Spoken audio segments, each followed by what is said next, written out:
Fit to Love is physical, emotional, and spiritual fitness to achieve the happy life you deserve. From exercise to cooking, relationships, and spirituality, you'll find all the inspiration you need right here with our host, JJ Flizanes.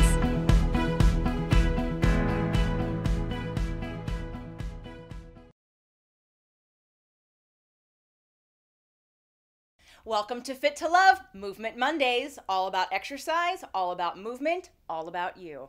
If you have an exercise you'd like us to address on a future show, please make sure to send us an email, info@invisiblefitness.com.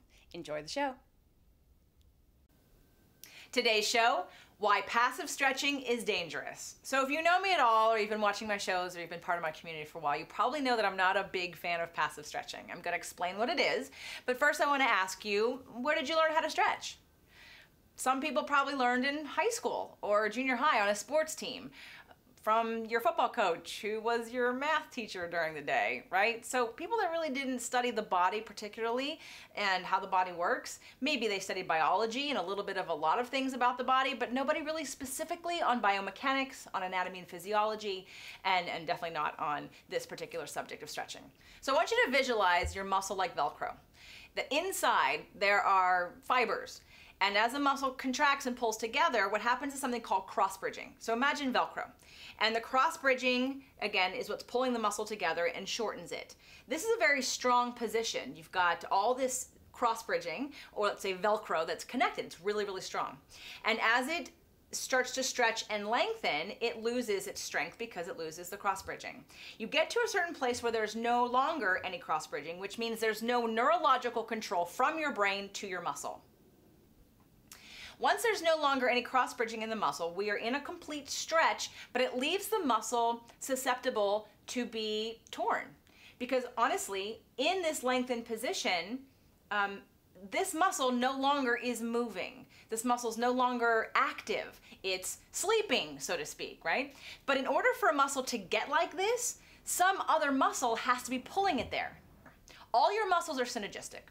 So let's take the bicep, for instance. So the biceps originate up here and attach down here, and when this contracts, my tricep stretches. I can't contract my bicep and tricep at the same time. When my tricep contracts, my bicep stretches. So now you understand that every muscle in the body has a synergistic relationship with the opposite muscle. When one's contracting, the other one is stretching. So let's go back to, why are you stretching in the first place? What is the point of stretching? Most people think that stretching allows them to move further. So let's say, for instance, I want to stretch, I want to be able to pull my shoulders back further behind me, and I want to be able to stretch my chest further, okay? Well, in order to do that, in order to pull this muscle further away from each other, some muscle has to be contracting in order for that to happen, right? So again, that no cross-bridging, relaxed muscle doesn't do anything. So relaxed muscle doesn't move bone.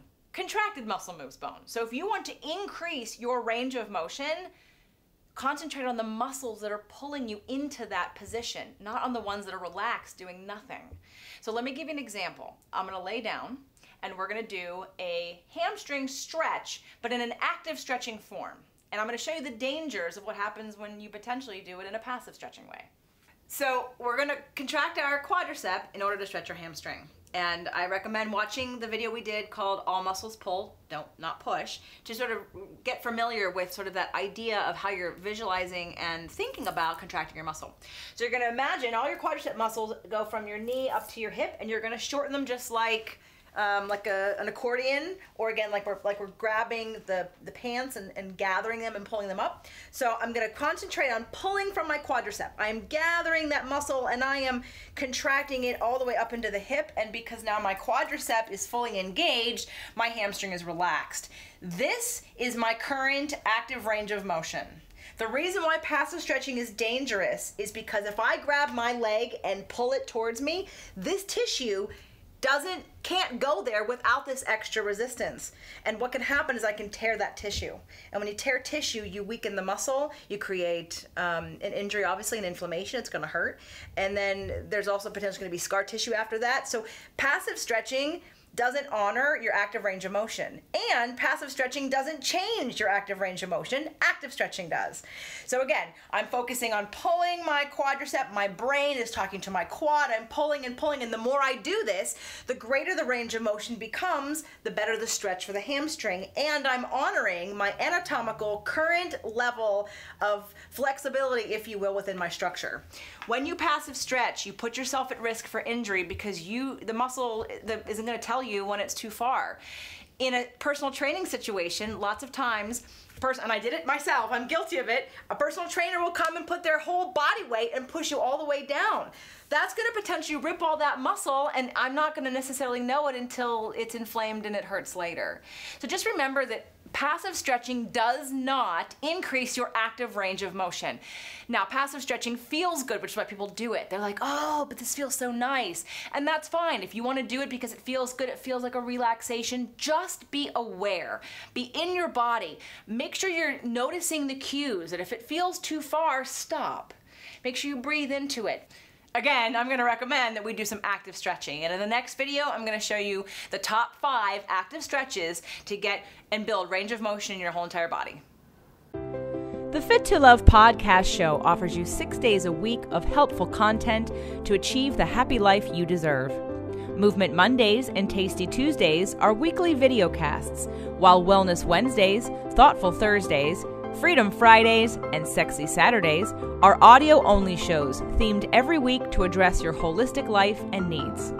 If the show inspired you, we would love for you to share it and subscribe. Thank you so much for joining us today. Head on over to fittolove.tv for recaps of every show, resources, and to join the community. That's FIT, the number 2, LOVE.tv. Have a fit and fabulous day.